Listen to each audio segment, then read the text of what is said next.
And before we go on, I want to take a moment to just talk about something that I was really thinking about as it relates to this episode. And the thing that really kind of stood out to me about that scene was two things, actually. The first thing was Donna and the Covenant House, they have a really poor relationship with the townspeople. And they've never really told us why. And when I saw that moment where Sheriff's wife shot her friend or whatever, I thought about how, and maybe we'll get an explanation for this, but I was thinking that that would have been a perfect opportunity for maybe Donna's sister to get shot in that moment. And that could have been a starting point that created the rift between the Covenant House and the townspeople. Yeah. But of course, that's not what happened because we know that Donna's sister died within.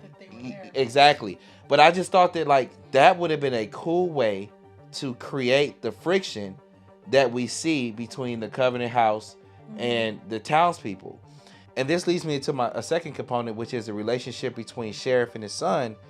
In that, of course, that dynamic of him shooting his mother and the fact that he felt like he didn't listen when he was telling his mom that she seemed to be breaking.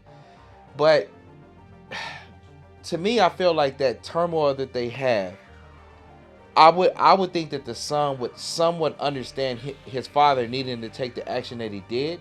And I almost feel like in some ways that if the mother had actually maybe shot some of the townspeople, but then shot herself, I think that would have explained the friction between the father and the son even more so than the father just having to shoot the woman and his wife in the back. And the son clearly seeing why he needed to do it. I mean, what do you think about it? But you didn't feel that way. No, I felt like it was, it made more sense. Now, would it have been more impactful if she killed herself? Because I can understand why he was mad. He was telling him, you need to come deal with your family. Like, this is not, I wouldn't be coming to you. And me I've only been a parent for 10 years, but I do know if my kid comes to me and says, hey, I need to talk to you. This is something's crazy happening with dad. I'm dropping everything and be like, okay. Because a kid doesn't do that. That's not something like a kid does. Yeah. Also, I don't think it was watching that scene, I don't think it was Donna's choosing to have Boyd not come and be anywhere near. I think she was listening to Ellis and his feelings. I don't think Ellis wanted him around. And because of that, I think Donna, just to keep the peace and understood, I think she was like, yeah, he doesn't want you here. You can't be here. So I think that's what it was, because their relationship didn't seem horrible. And of course, adult, she seems like to be, think that what he did made sense, to do. Yeah. So I think really him not being able to come to Covenant House had something to do with Ellis not wanting him there.